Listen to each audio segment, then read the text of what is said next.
Bonjour aux élèves de secondaire 4. Donc, un dernier petit vidéo donc, sur les champs électriques. La loi de Coulomb, là, c'est vu dans un autre donc, capsule. Fait que je suis allée chercher là, tout simplement donc, les pages dans Allo Prof. Fait que vous allez voir comment c'est vraiment bien fait. Fait que qu'est-ce que c'est un champ électrique? Ben, c'est la région où est-ce que donc l'espace dans lequel la force électrique d'un corps chargé agit sur un autre corps chargé, donc environnant. Fait que ça veut dire que moi, là, si tu es en train de me faire sécher les cheveux, donc je suis vraiment près là, d'un fil électrique qui est branché, bien, probablement que je suis dans son champ électrique. C'est sûr hein, que je ne sais pas si vous êtes déjà là, promené là, pas loin, donc l'hiver, là, aux alentours de gros pylônes électriques.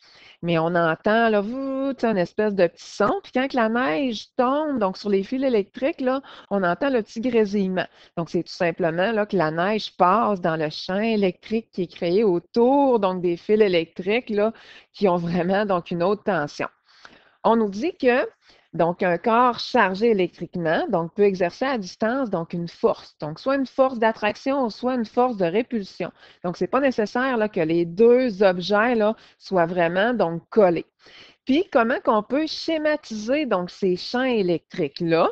Donc, tout simplement, donc, on utilise donc des lignes. Fait que si on voit là qu'on a deux charges qui sont identiques, genre plus plus ou moins moins, ben on voit que ces charges-là ben, se repoussent. Puis les charges opposées, plus et moins, donc s'attirent. Fait que comment qu'on peut représenter ces champs-là? Ben, c'est par des lignes qui sont représentées donc par des flèches. Et par convention, on va toujours illustrer donc les lignes qui vont partir du positif jusqu'au négatif. Fait que je ne sais pas si vous voyez là, du plus, puis ça va s'en aller, admettons, vers un moins potentiel. Du plus vers un moins potentiel. Et en passant, là, plus que les lignes de champ, donc électriques sont collées, plus la force du champ électrique est grande. On peut le représenter aussi par des limailles de fer. J'imagine que vous allez le faire en laboratoire, donc avec des limailles. Des petits morceaux de fer, là, vraiment tout petits morceaux. L'intensité du champ électrique dépend de deux choses. Un, de la charge de l'objet. Fait que si l'objet est vraiment beaucoup chargé, donc a vraiment beaucoup de charges positives ou beaucoup de charges donc négatives. Puis de deux, donc ça dépend de la distance donc entre les deux objets. Ah, c'est pour ça que quand je me frotte les pieds là, sur le tapis, puis que j'arrive à côté de vous, des fois, j'ai même pas besoin de vous toucher, puis vous, on pogne là, finalement donc le courant électrique. Fait que plus que j'ai de charge en dedans de moi, plus l'intensité du champ électrique va être intense, puis plus notre distance entre moi et vous, ma main donc et vous, donc va être proche, plus l'intensité du champ électrique aussi donc va être intense. Ça, c'est représenté par la formule qui est là ici, la même que vous avez donc dans votre volume. E représente l'intensité du champ électrique. Et retenir les unités, là, c'est en newton par coulomb, c'est pas tout le temps donc évident. Le R représente la distance par rapport donc aux particules chargées, la distance par rapport aux deux objets. C'est en mètres, puis on va le mettre là, c'est sûr, donc au carré. Et il nous reste là, dans le fond, donc K.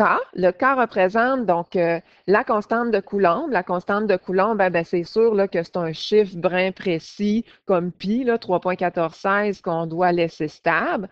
Et on peut utiliser aussi ben, les unités là, de cette manière-là. Là. Newton fois des mètres au carré divisé par des coulombs au carré. C'est pas nécessaire d'avoir un gros dénominateur là, en dessous. Puis le Q1 représente la charge de la particule. Donc, tu sais, le nombre de charges là, que l'objet, là, finalement, donc, a. Puis, bien, c'est sûr que c'est en coulomb.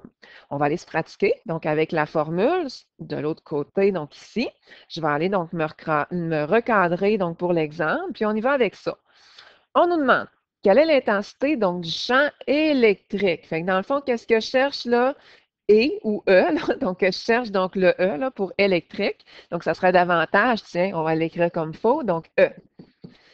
Créé par une charge négative. Oh, fait que là, une charge négative, ben ça, c'est sûr que c'est mon Q, mon petit Q, là, donc ma lettre Q1, là, dans le fond, qui est de 5 fois 10 exposé à moins 7 coulombs, en un point situé à une distance.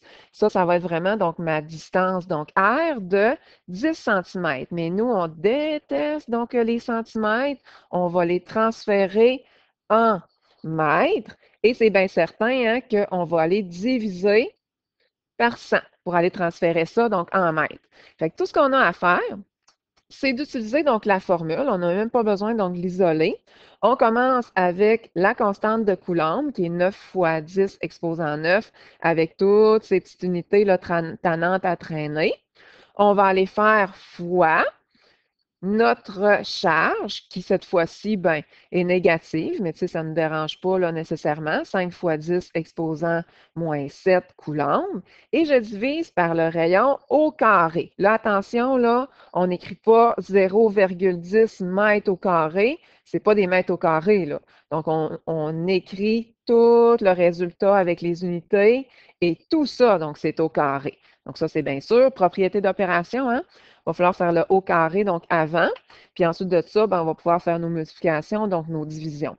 Puis tenez toujours sur vos calculatrices, comme ça à l'examen, ben, vous ne ferez pas des erreurs là, niaiseuses, donc de calcul. Fait que sur notre calculatrice, là, on met ça en parenthèse, 9 fois 10 exposant 9, fois, en parenthèse, 5 fois 10 exposant moins 7. Je divise, puis là, ben, probablement que vous avez peut-être là, fait au préalable là, 0,10 à la 2. Vous pouvez faire entre parenthèses là, 0,10 là, à la 2. Puis ça va vous donner donc votre réponse. Et à retenir que la réponse, ben, c'est en newton par coulomb. Donc, espérant que ça vous a donc aidé. Bonne chance à vos calculs, bonne chance à vos études, bonne chance à être devoir, là, finalement.